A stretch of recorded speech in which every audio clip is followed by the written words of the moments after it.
Bapak, Ibu, saudara-saudara yang dikasihi Tuhan Yesus, tanpa terasa kita berada pada penghujung tahun 2020. Marilah kita rayakan tutup tahun ini dengan penuh sukacita melalui ibadah dan pelayanan sakramen perjamuan kudus.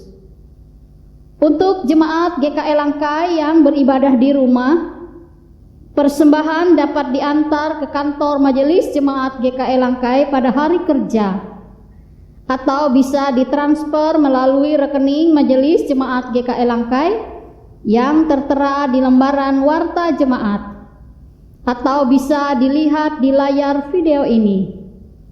Apabila sudah melakukan transfer, bisa menghubungi bendahara dan bukti transfer. Kita memulai ibadah kita. Jemaat dimohon berdiri. Kita memuji nama Tuhan dari Kidung Jemaat nomor 331 bait 1 dan 3. Siang malam musim tahun.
Marilah kita tabiskan ibadah ini. Pertolongan kita ialah dalam nama Tuhan yang menjadikan langit dan bumi. Kasih karunia dan damai sejahtera dari Allah Bapa kita dan dari Tuhan Yesus Kristus menyertai kamu. Amin. Jemaat silakan duduk kembali. Jemaat menyanyi dari pelengkap Kidung Jemaat nomor 198 bait 1 dan 2. Di hatiku ya Yesus. Yesus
Bapak, Ibu, saudara-saudara yang dikasihi oleh Tuhan Yesus Kristus, sebelum kita membaca dan merenungkan firman Tuhan, marilah kita berdoa. Kita memohon pertolongan Roh Kudus. Kita berdoa. Terpujilah Engkau Tuhan Allah yang Maha Kuasa, Allah yang kami sembah di dalam Yesus Kristus Tuhan dan Juru Selamat kami. Kami bersyukur atas segala kebaikan dan kasih-Mu. Di tengah-tengah tekanan pandemi COVID-19 ini, kami sungguh merasakan kasih karunia penyertaan dan kebaikan-Mu memelihara hidup kami. Terlebih Engkau senantiasa menyegarkan iman pengharapan kami dengan mendengar firman-Mu. Saat ini sebentar lagi kami akan membaca dan merenungkan firman-Mu. Kami mohon Engkau membuka hati dan pikiran kami. Engkau memimpin kami sekalian dengan kuasa Roh Kudus-Mu. Baik hamba-Mu yang menyampaikan firman-Mu dan jemaat warga jemaat yang mendengarkannya, diurapi oleh kuasa Roh Kudus-Mu, sehingga kami sekalian beroleh pengertian dari firman-Mu, dan kami taat setia kepadamu. Kami menjadi pendengar yang baik, dan terlebih menjadi pelaku firman-Mu yang setia. Damai sejahtera Allah yang melampaui segala akal dan pikiran itu akan memelihara hatimu dalam Kristus Yesus. Amin. Firman Tuhan menjadi dasar pemberitaan firman Tuhan hari ini sesuai dengan Almanak Gereja Kalimantan Pengemis dari kitab Perjanjian Baru, dari Injil Yohanes pasal 8 ayat 12 sampai dengan ayatnya yang ke-19 dengan judul Yesus adalah terang dunia. Saya bacakan sebagai berikut untuk kita semua. Maka Yesus berkata pula kepada orang banyak, katanya, Akulah terang dunia. Barang siapa mengikuti aku, ia tidak akan berjalan dalam kegelapan, melainkan ia akan mempunyai terang hidup. Kata orang-orang Farisi kepadanya, Engkau bersaksi tentang dirimu, kesaksianmu tidak benar. Jawab Yesus kepada mereka, katanya, biarpun aku bersaksi tentang diriku sendiri, namun kesaksianku itu benar. Sebab aku tahu dari mana aku datang dan kemana aku pergi. Tapi kamu tidak tahu dari mana aku datang dan kemana aku pergi. Kamu menghakimi menurut ukuran manusia. Aku tidak menghakimi seorang pun. Dan jikalau aku menghakimi, maka penghakimanku itu benar. Sebab aku tidak seorang diri, tetapi aku bersama dengan Dia yang mengutus aku. Dan dalam kitab Tauratmu ada tertulis bahwa kesaksian dua orang adalah sah. Akulah yang bersaksi tentang diriku sendiri, dan juga Bapa yang mengutus aku bersaksi tentang aku. Maka kata mereka kepadanya, di manakah Bapamu? Jawab Yesus, baik aku maupun Bapakku tidak kamu kenal. Jikalau sekiranya kamu mengenal aku, kamu mengenal juga Bapakku. Sedemikian jauh pembacaan firman Tuhan. Yang berbahagia ialah setiap orang yang mendengar firman Allah dan yang memeliharanya. Amin. Shalom. Salam sejahtera untuk kita semua. Bapak, Ibu, saudara-saudara yang dikasihi oleh Tuhan Yesus Kristus. Kalau metafora yang disampaikan itu jelas akan mempermudah orang mengerti suatu pengajaran atau suatu maksud yang disampaikan. Tetapi metafora pun, perumpamaan pun, itu bisa ada bahayanya. Sehingga harus hati-hati dalam mempelajari, menafsir, dan mengartikan sebuah metafora. Misalnya, orang mengatakan Herodes adalah serigala. Kalau Herodes itu diberi metafora sebagai serigala, apakah kemudian Herodes itu berkaki 4 seperti serigala? Tentu tidak. Apakah Herodes itu yaitu berbulu seluruh tubuhnya karena ia seperti serigala? Tidak.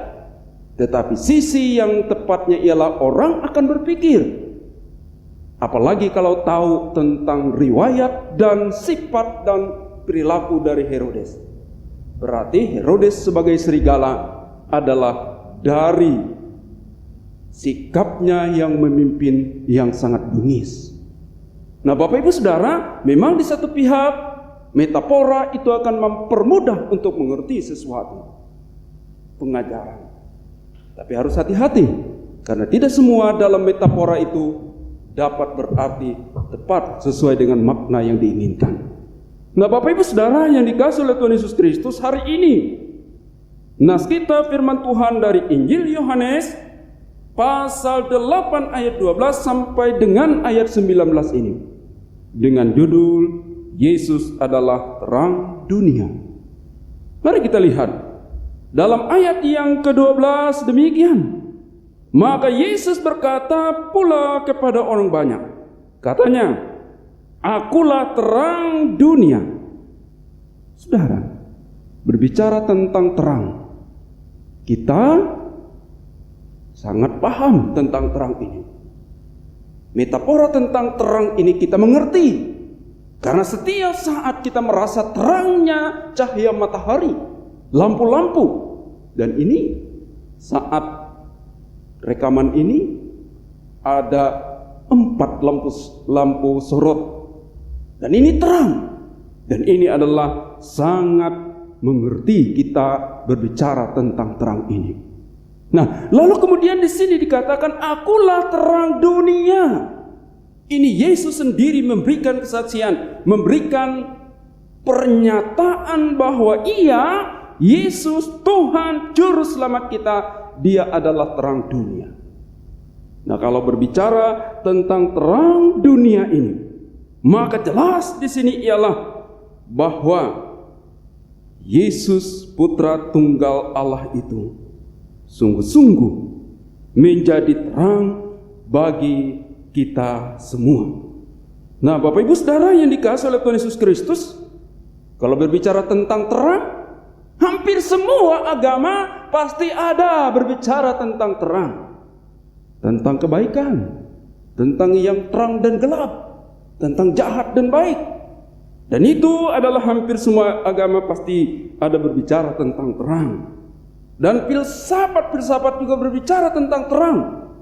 Tapi teristimewa bahwa kita Kristen berbicara tentang terang itu adalah tentang Yesus Kristus terang dunia. Nah, Yesus Kristus sebagai terang dunia ini, terang itu pastilah Ia berposisi di atas. Tidak mungkin orang menaruh pelita di bawah gantang. Tidak mungkin orang menaruh pelita di bawah tempat tidur. Apa gunanya? Tetapi terang pelita itu harus bertempat di bagian atas. Dan lampu-lampu ditaruh di atas kaki Dian. Dan supaya menerangi segenap sudut dalam ruangan itu. Dan terang itu pasti mengalahkan kegelapan. Coba kita pikirkan dan renungkan.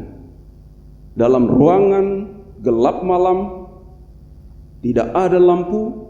Begitu tak lampu dihidupkan, tak neon dihidupkan, maka segera yaitu kegelapan dihalau dan dikalahkan oleh terang itu.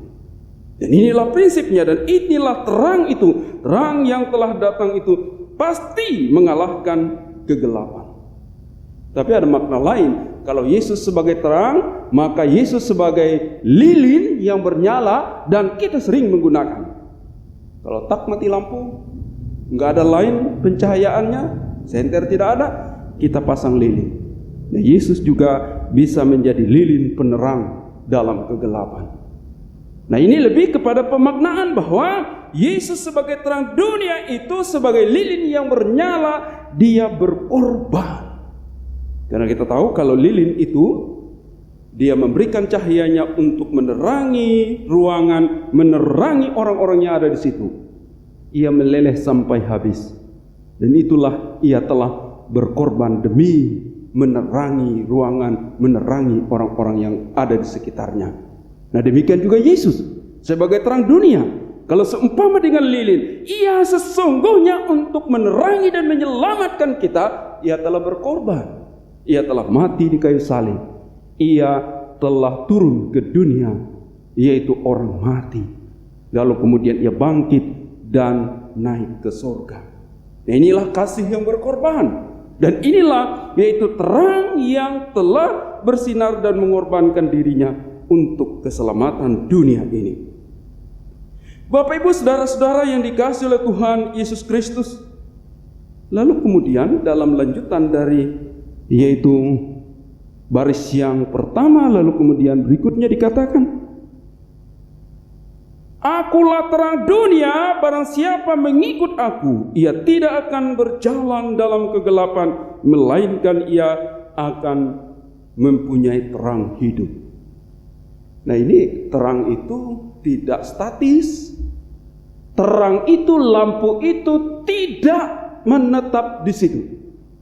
Kalau kaki dia, di situ ditaruh lampu, ditaruh penerang, ditaruh suluh, itu tidak tinggal di situ. Ia bergerak, ia berpindah. Dan tidak ada hak gereja untuk menahan yaitu terang kaki dia itu untuk berpindah. Tapi yang benar dalam nas ini ialah barang siapa mengikuti terang itu, maka ia memiliki terang hidup itu. Nah, saudara, dari sini kita dapat melihat sedalam-dalamnya bahwa Yesus itu bergerak. Yesus itu dia bergerak. Maka kita pun harus mengikuti Yesus.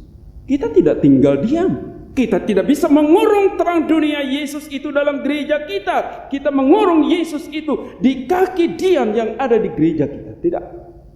Tapi barang siapa mengikuti terang itu, ia akan memiliki terang hidup.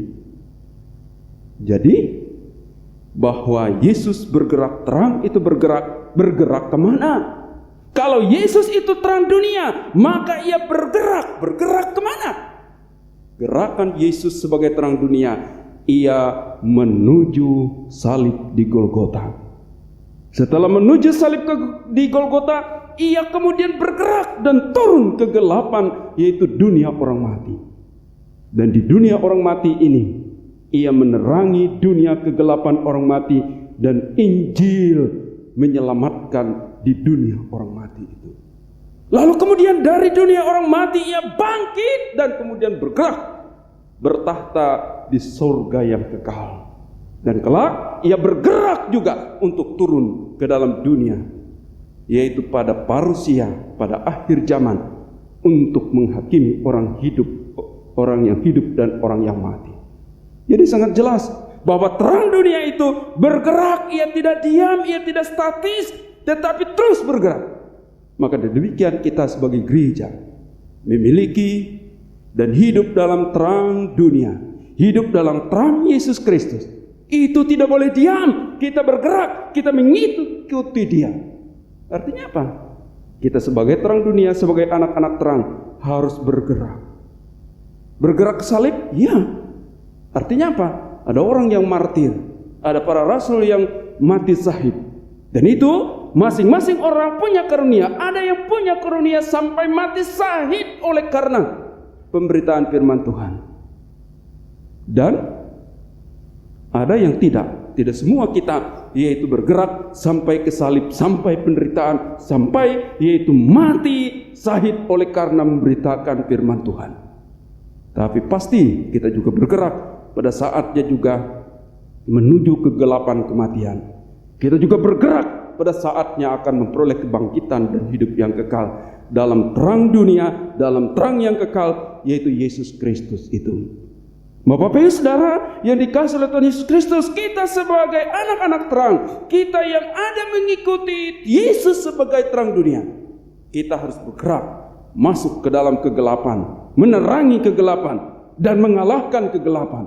Di mana di situ ada ketidakadilan, masuklah terang, maka ketidakadilan akan diganti dengan keadilan. Di mana ada korupsi, terang dunia masuk di situ, Kristus sebagai terang dunia dan anak-anak terang masuk, maka korupsi akan dihalau dari tempat itu. Di situ ada tempat maksiat, maka anak-anak terang Kristus datang, maksiat itu dikalahkan. Kenapa? Karena terang harus dan pasti menghalau, mengalahkan kegelapan itu. Nggak ada itu, yaitu kegelapan mengalahkan terang. Semua ketika lampu dinyalakan, maka kegelapan akan dihalau.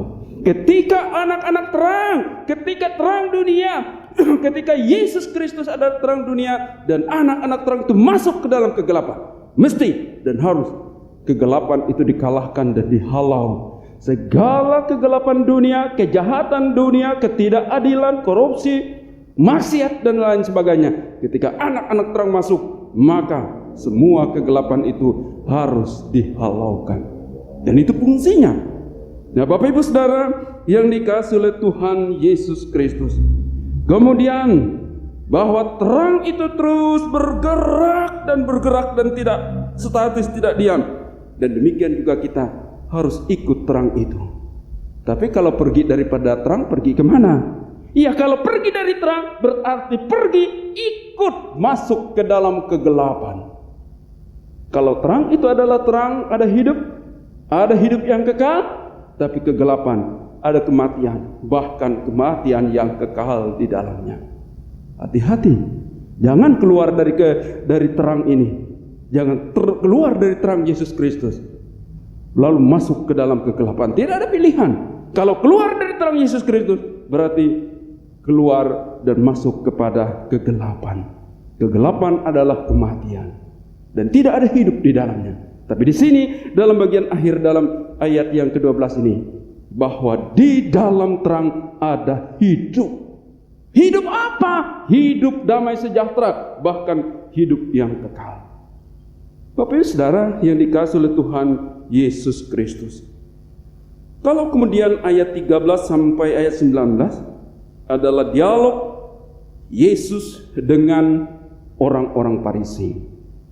Ayat 13, orang Farisi mengatakan, engkau bersaksi tentang dirimu, maka kesaksianmu itu tidak benar. Ya, kenapa? Ya, kalau menurut hukum Taurat dalam ayat 17, bersaksi tentang diri sendiri hanya ada satu orang saksi, maka kesaksian itu tidak sah menurut hukum, tidak sah menurut Taurat itu sendiri.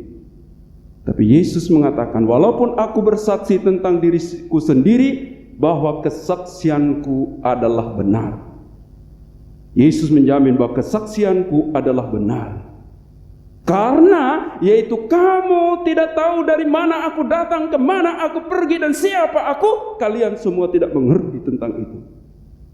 Tapi aku datang dari Bapa, dan Bapa turut bersaksi tentang aku. Maka kalau aku dan Bapa bersaksi tentang aku adalah terang dunia, maka kesaksian itu adalah sah. Ayat 17, dua orang bersaksi, maka itu sudah sah, benar, dan cukup. Sesuai dengan hukum, sesuai dengan Taurat pada saat itu. Nah, Bapak Ibu Saudara, kemudian dalam ayat yang ke-19 orang Farisi bertanya, kalau demikian mana Bapak itu? Mereka masih ngotot, mana Bapak itu? Yesus mengatakan, kamu tidak mengenal aku, kamu juga tidak mengenal Bapa. Sekalinya engkau mengenal aku, maka akan juga mengenal Bapa-Ku yang di surga. Nah, jadi kalau mengenal Yesus berarti mengenal Bapa di surga. Nah, saudara, di sini realita dan kenyataan sampai sekarang. Yesus bersaksi untuk dirinya sendiri dan kesaksiannya itu benar karena Bapa juga bersaksi tentang Yesus adalah putranya, Yesus adalah anak tunggalnya, Yesus terang dunia. Nah, sampai sekarang pun kita bersaksi tentang Yesus adalah Tuhan dan Juru Selamat. Yesus adalah terang dunia. Mana dunia mau percaya dan dunia mengatakan, oh itu menurut agamamu, itu menurut orang Kristen, itu menurut kitabmu. Kami tidak percaya. Kami tidak percaya Allah itu beranak. Kami tidak percaya bahwa Dia adalah Tuhan dan Juru Selamat. Dari dulu itu orang Farisi juga sudah berkata demikian, kesaksianmu tidak benar, engkau terang dunia. Dari dulu itu. Tapi syukur puji Tuhan bahwa sekarang pengikut Kristus di dunia ini lebih dari 2,7 miliar. Dari 7 miliar lebih penduduk dunia ini, 2,7 miliar adalah orang pengikut Kristus. Artinya apa? Kesaksian itu terus berjalan. Banyak orang percaya dan bertobat dan diselamatkan di dalam Tuhan Yesus Kristus. Peduli amat orang mengatakan kesaksianmu tidak benar, aku tidak percaya Yesus adalah Tuhan Juru Selamat. Peduli amat. Kenapa? Karena dari dulu pun sudah begitu. Dari saat itu pun Farisi yaitu sudah memprotes sebagaimana ayat yang ke-13. Kesaksianmu itu tidak benar karena engkau menyaksikan dirimu sendiri. Nah, Bapak Ibu Saudara yang dikasihi oleh Tuhan Yesus Kristus, kita bersyukur sekarang pun jangan takut. Sendiri saja yaitu bersaksi tentang Kristus Tuhan dan Juru Selamat. Tetapi bukan sendiri. Kenapa? Karena Roh Allah, Roh Kudus ikut bersaksi dengan kita, sah kesaksian kita. Sampai sekarang pun tetap saja bahwa dunia tidak percaya, bahwa banyak orang menentang tentang kesaksian nama Yesus Kristus Tuhan dan Juru Selamat itu. Sampai kiamat pun masih ada. Kenapa? Ya karena itulah keadaan dunia ini. Ia tidak mengenal Kristus. Nah, kalau tidak mengenal Kristus, bagaimana bisa mengenal Bapa? Dan bagaimana bisa mengenal terang dunia itu? Nah, saudara yang dikasihi oleh Tuhan Yesus Kristus, jangan takut, beritakan Yesus itu walaupun hanya kita sendiri. Kenapa?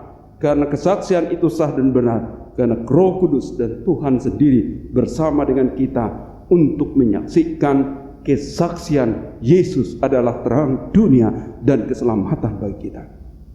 Lalu kemudian kita lanjut ayat yang ke-20 walaupun tidak masuk dalam nas. Karena ayat 20 ini penting.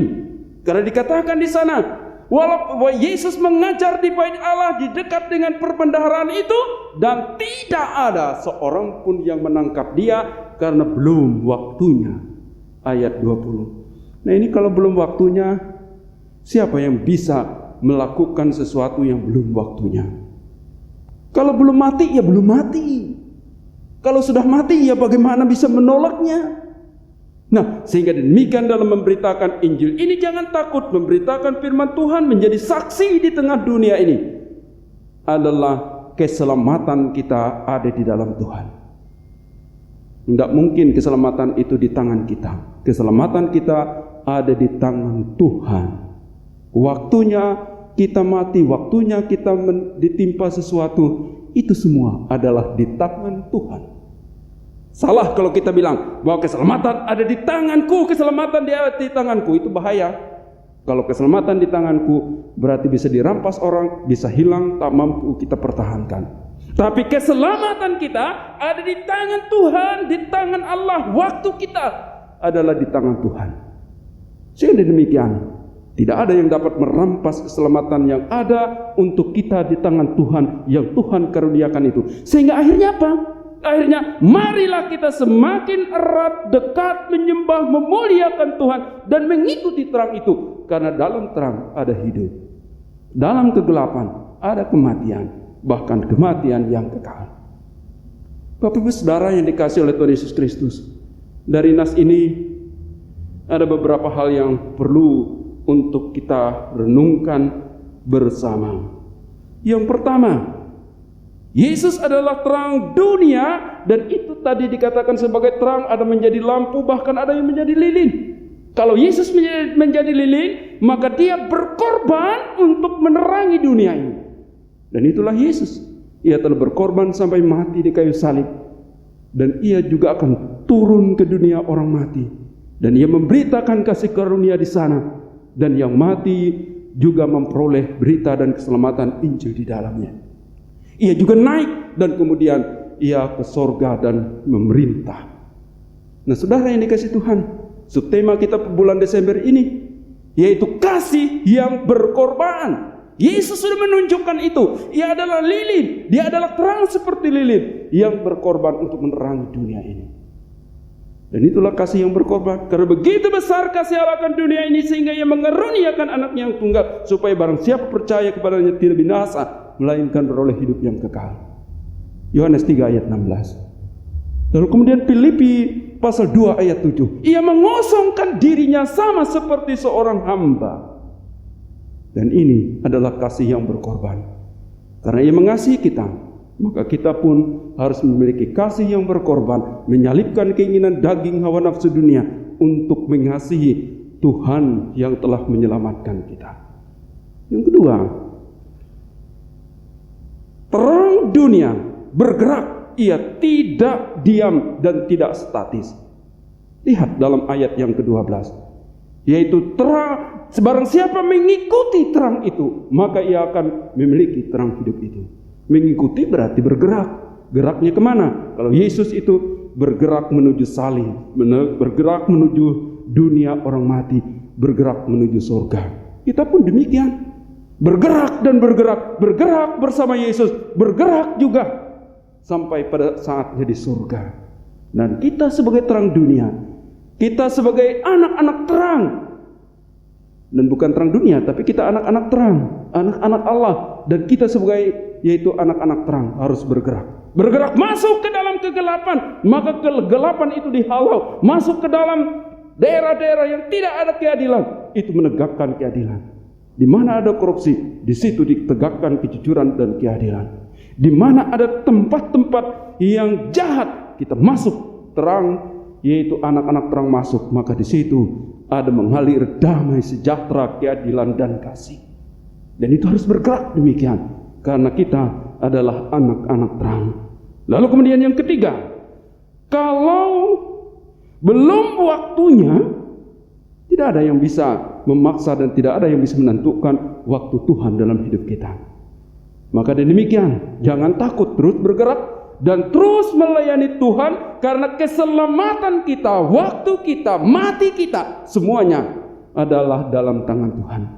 Yesus pun berkhotbah di bait Allah, dan tidak ada seorang pun yang dapat menangkap dia karena belum saatnya. Nah, itulah saatnya, waktunya keselamatan kita ada di tangan Tuhan. Sehingga karena keselamatan ada di tangan Tuhan, maka marilah kita semakin erat dekat menyembah, memuliakan Tuhan, menjalani hidup ini dengan ketaatan kepada Yesus Kristus. Saudara, kemudian yang keempat dari nas ini, apakah kita dalam tahun-tahun yang telah kita lewati, hari ini adalah hari terakhir di tahun 2020. Apakah di hari-hari yang telah lewat itu kita sudah hidup sebagai anak-anak terang, kita sudah mengikuti terang dunia itu, sehingga ada damai, ada hidup dalam kehidupan kita. Nah, saudara yang dikasihi oleh Tuhan Yesus Kristus, maka hendaklah dalam melangkah di tahun yang baru, kita evaluasi, mereview kehidupan di masa lalu kita. Kalau kita tidak sebagai anak terang, malah kita larut dalam kegelapan, larut dalam ketidakadilan, larut dalam pelanggaran, maka kita bukan menjadi anak-anak terang. Tapi marilah kita menyadari dari nas ini, di dalam dia ada terang dunia, dan mengikuti terang dunia, di situ ada hidup. Dan kita pergi dari terang dunia, maka masuk dalam kegelapan. Dalam kegelapan tidak ada hidup, itu ada kematian. Sehingga demikian, marilah kita melangkah di tahun yang baru, di tahun 2021 dengan semakin erat dan menjadi anak-anak terang di tengah dunia, karena Yesus terang dunia yang kita ikuti dengan taat dan setia dalam hidup kita ini. Nah saudara yang dikasihi oleh Tuhan Yesus Kristus, kita akan melaksanakan perjamuan kudus untuk menutup dan mengakhiri tahun 2020 ini. Berarti perjamuan kudus pun mengingatkan kita, menegaskan kita kembali bahwa kita ada dalam persekutuan dengan terang dunia itu, Yesus Kristus. Sehingga kita melangkah di tahun yang baru, kita tinggalkan semua kenangan di tahun 2020 ini. Kita melangkah di tahun yang baru 2021 berdekat erat dengan terang dunia Yesus Kristus. Sehingga hidup kita hidup dalam damai sejahtera karena bersama dengan terang itu. Dalam terang ada hidup, dalam kegelapan ada kematian. Selamat Natal 2020 dan selamat Tahun Baru 1 Januari 2021. Tuhan Yesus memberkati kita semua. Amin.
Pelayanan perjamuan kudus,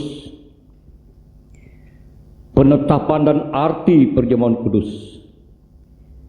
Saudara-saudara yang kekasih dalam Tuhan Yesus Kristus, sakramen perjamuan kudus adalah penetapan dari Tuhan sendiri.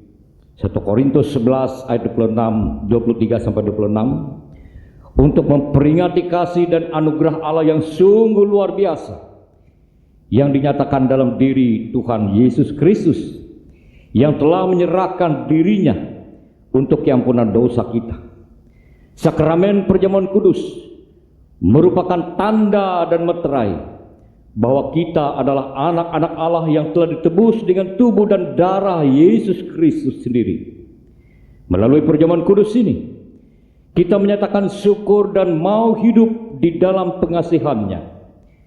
Di tengah berbagai penderitaan dan kesulitan, perjamuan kudus ini kiranya menghibur dan menguatkan kita. Kiranya membangun dan menguatkan pengharapan bahwa kita akan masuk dalam perjamuan anak domba Allah di dalam kerajaan Allah yang kekal, sebagaimana firman-Nya, barang siapa makan dagingku dan minum darahku, ia mempunyai hidup yang kekal, dan aku akan membangkitkan dia pada akhir zaman.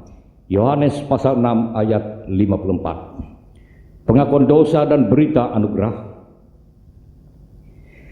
Mari kita merendahkan diri di hadapan Tuhan dan mengaku dosa kita serta memohon keampunan daripadanya. Kita berdoa. Kami mengaku di hadapan-Mu ya Tuhan bahwa kami sering berbuat dosa melalui pikiran, perkataan, dan perbuatan kami. Ampunilah kami ya Tuhan, dan kasihanilah kami menurut kasih-Mu yang begitu setia. Hapuskanlah pelanggaran kami menurut rahmat-Mu yang besar.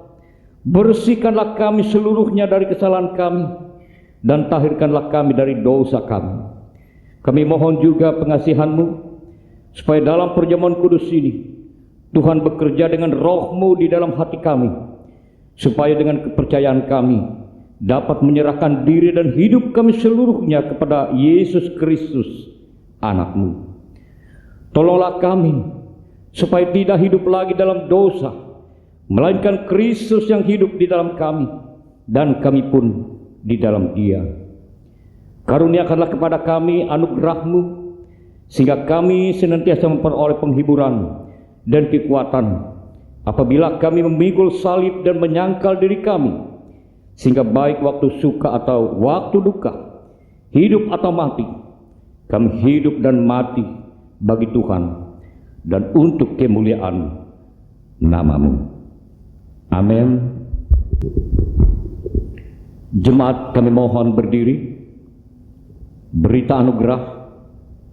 Selaku hamba Tuhan Yesus Kristus, kami memberitakan keampunan dosa bagi tiap-tiap orang yang mengaku dosanya dengan tulus ikhlas di dalam nama Bapa dan Anak dan Roh Kudus. Kiranya oleh anugerah Allah, perjamuan kudus ini menguatkan iman kita. Marilah kita berdiri bersama-sama dengan sekalian orang percaya dari segala masa dan tempat. Kita mengikrarkan pengakuan iman Kristen demikian. Aku percaya kepada Allah Bapa yang Maha Kuasa, Khalik langit dan bumi, dan kepada Yesus Kristus anaknya yang tunggal Tuhan kita, yang dikandung daripada Roh Kudus, lahir dari anak darah Maria, yang menderita di bawah pemerintahan Pontius Pilatus, disalibkan, mati dan dikuburkan, turun ke dalam kerajaan maut. Pada hari yang ketiga bangkit pula dari antara orang mati, naik ke sorga, duduk di sebelah kanan Allah Bapa yang Maha Kuasa, dan akan datang dari sana untuk menghakimi orang yang hidup dan yang mati. Aku percaya kepada Roh Kudus, gereja yang kudus dan am, persekutuan orang kudus, pengampunan dosa, kebangkitan daging, dan hidup yang kekal.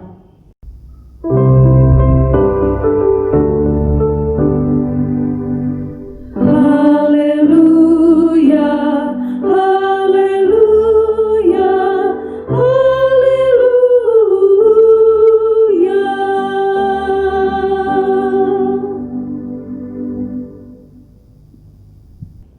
Pemeriksaan diri dan nasihat.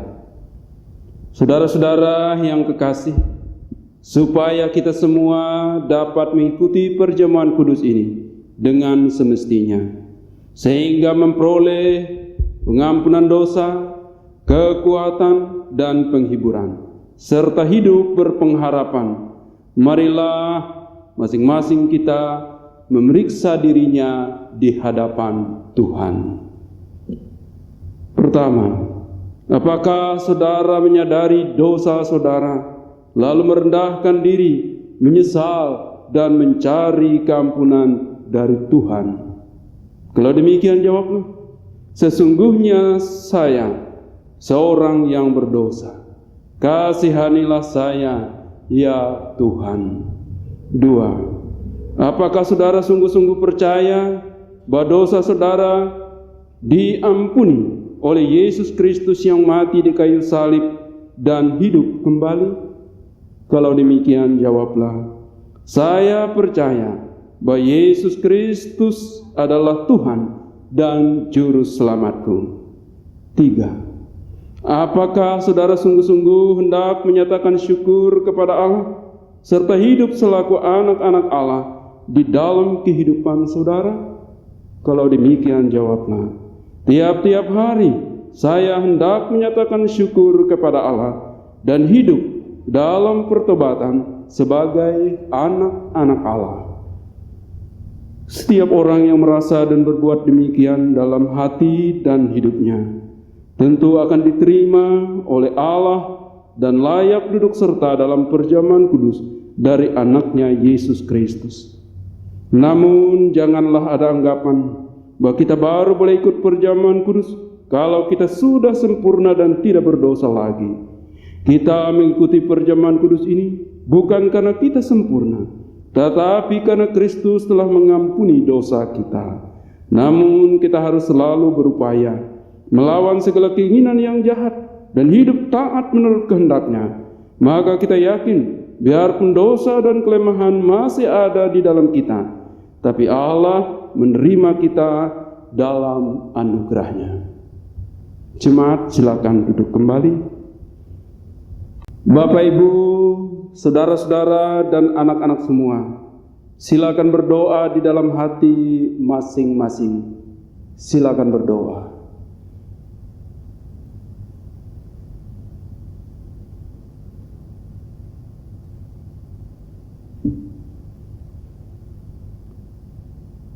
Tuhan kita Yesus Kristus, pada malam tatkala Ia diserahkan itu, diambilnya roti, dan setelah mengucap doa syukur, Ia membelah-belah roti itu dengan tangannya sambil berkata, "Inilah tubuhku yang diserahkan bagi kamu, perbuatlah ini menjadi peringatan akan aku."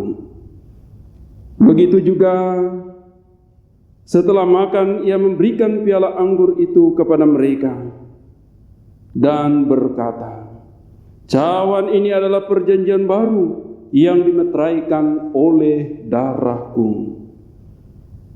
Perbuatlah ini setiap kali kamu minumnya menjadi peringatan akan aku." Bapak, Ibu, saudara-saudara, dan anak-anak semua, ingatlah akan sabda Tuhan Yesus Kristus, "Datanglah kepadaku kamu semua yang lelah dan merasa beratnya beban, aku akan menyegarkan kamu. Marilah dengan sukacita, karena segala sesuatu telah tersedia."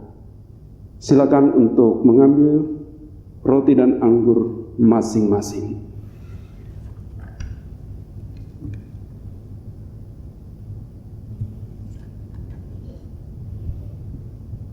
Jemaat, kami undang berdiri, kita bersama-sama makan dan minum dalam perjamuan kudus ini. Ambillah, makanlah. Inilah tanda dari tubuh Tuhan kita Yesus Kristus yang sudah diserahkan karena dosa kita. Silakan.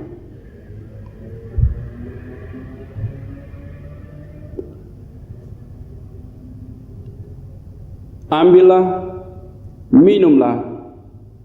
Inilah tanda dari darah Tuhan kita Yesus Kristus yang telah ditumpahkan untuk keampunan dosa kita. Silakan.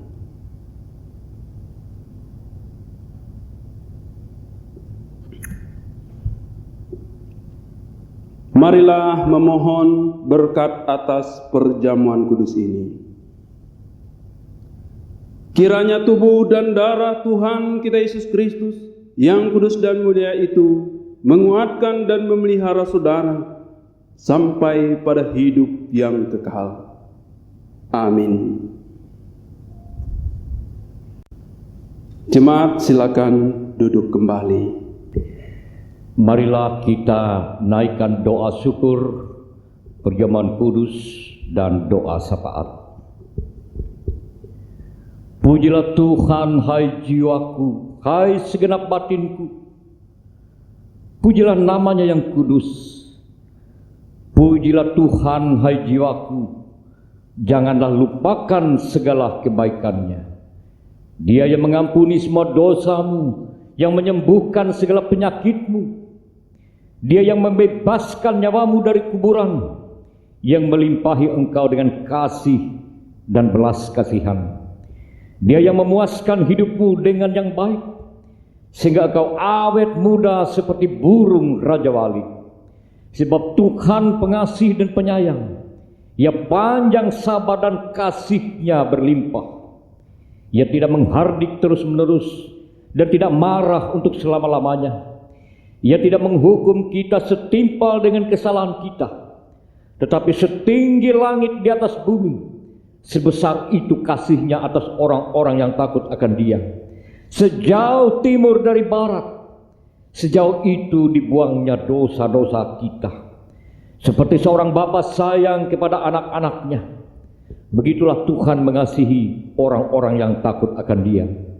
Sebab itu mulutku dan hatiku akan memberitakan puji-pujian bagi Tuhan, sekarang ini sampai selama-lamanya. Kami bersyukur sebab kami semua bersama dengan umat-Mu di mana-mana tempat boleh ambil bagian mengikuti perjamuan kudus ini. Terima kasih karena Tuhan telah menyertai kami sepanjang tahun di berbagai macam keadaan di kehidupan, entah baik ataupun tidak baik keadaannya, namun kasih Tuhan selalu beserta dengan kami.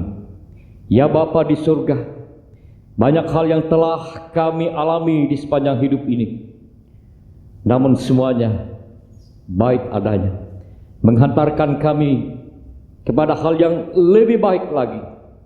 Biarlah melalui perjamuan kudus ini kami dikuatkan untuk selalu mengingatkan kasih Tuhan menjadi dasar yang menginspirasi kami untuk berpikir, untuk melakukan segala sesuatu sesuai dengan kehendak-Mu.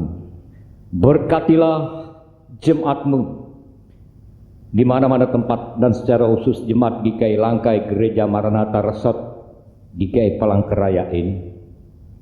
Berkati seluruh jemaat-Mu, apapun keadaan mereka, baik dalam keadaan sehat yang sedang berulang tahun ataupun mereka yang dalam keadaan sakit. Pengharapan kami hanya padamu ya Tuhan. Engkau selalu beserta dengan kami, Engkau menuntun kami, Engkau memberikan yang terbaik bagi kami. Kuatkan pengharapan iman dan kasih kami hingga pada akhirnya tidak akan dapat digoyahkan oleh segala keadaan yang pahit sekalipun. Berkati majelis sinode GKI, berkati para pemimpin, dan secara khusus berkati gubernur dan wakil gubernur terpilih. Biarlah Tuhan pakai mereka untuk mendatangkan kebaikan dan damai sejahtera khususnya bagi Kalimantan Tengah ini. Berkati setiap orang yang berjuang dalam hidup agar hidup dengan baik, melakukan yang baik. Berikan kami roh kesabaran, berikan kami harapan yang kokoh. Biarlah kami selalu taat kepada Tuhan, berjuang dan melawan dosa, dan biarlah kami tidak membiarkan dengan sia-sia kasih dan anugerah-Mu atas kami. Berkati keluarga-keluarga Kristen, berkati anak-anak kami, mereka yang sedang berjuang mengikuti pendidikan. Tuhan beserta dan memberkati mereka. Bapa di surga, tidak cukup kami ungkapkan seluruhnya karena keterbatasan kami. Namun biarlah hati kami dan setiap doa yang dipanjatkan kepadamu, Tuhan, matamu selalu tertuju kepada setiap orang yang selalu memohon padamu siang dan malam. Terpujilah Engkau ya Allah yang begitu baik, yang selalu hadir beserta dengan kami. Immanuel, Bapa kami yang di surga, dikuduskanlah namamu. Datanglah kerajaan-Mu, jadilah kehendak-Mu di bumi seperti di surga. Berikanlah kami pada hari ini makanan kami yang secukupnya, dan ampunilah kami akan kesalahan kami, seperti kami juga mengampuni orang yang bersalah kepada kami. Dan janganlah bawa kami ke dalam pencobaan, tetapi lepaskanlah kami daripada yang jahat, karena Engkau-lah yang punya kerajaan dan kuasa dan kemuliaan sampai selama-lamanya. Amin.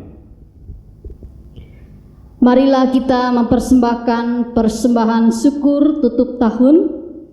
Dengarlah nas pengantar persembahan dari 2 Korintus pasal 9 ayat 7 dan 8. Hendaklah masing-masing memberi menurut kerelaan hatinya, jangan dengan sedih hati atau karena paksaan, sebab Allah mengasihi orang yang memberi dengan sukacita. Mari kita berdoa. Tuhan Yesus, terima kasih atas segala kebaikan dan kemurahan Tuhan dalam kehidupan kami.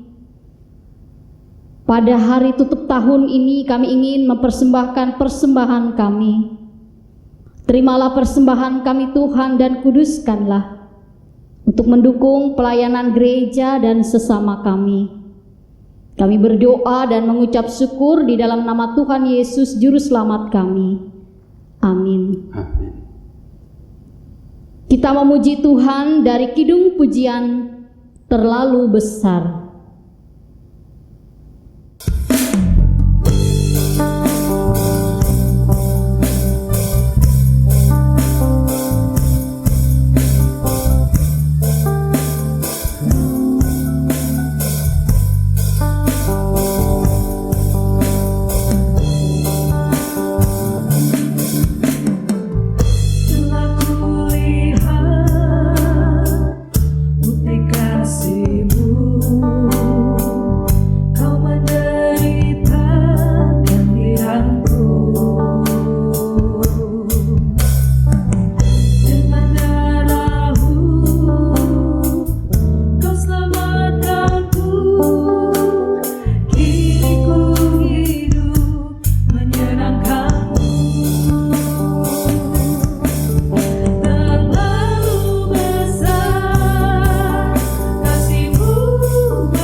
Marilah kita bersama-sama berdiri, kita menerima berkat Tuhan. Arahkan hati dan hidupmu kepada Allah dan terimalah berkat Tuhan. Tuhan memberkati engkau dan melindungi engkau. Tuhan menyinari engkau dengan wajah-Nya dan memberi engkau kasih karunia. Tuhan menghadapkan wajah-Nya kepadamu dan memberi engkau damai sejahtera. Amin.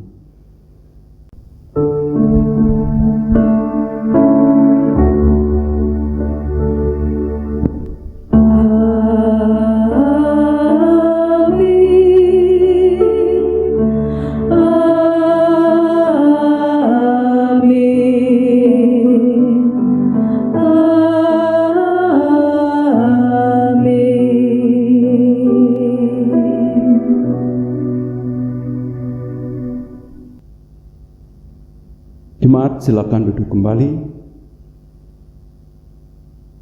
Demikian ibadah kita. Tuhan Yesus memberkati kita semua. Shalom.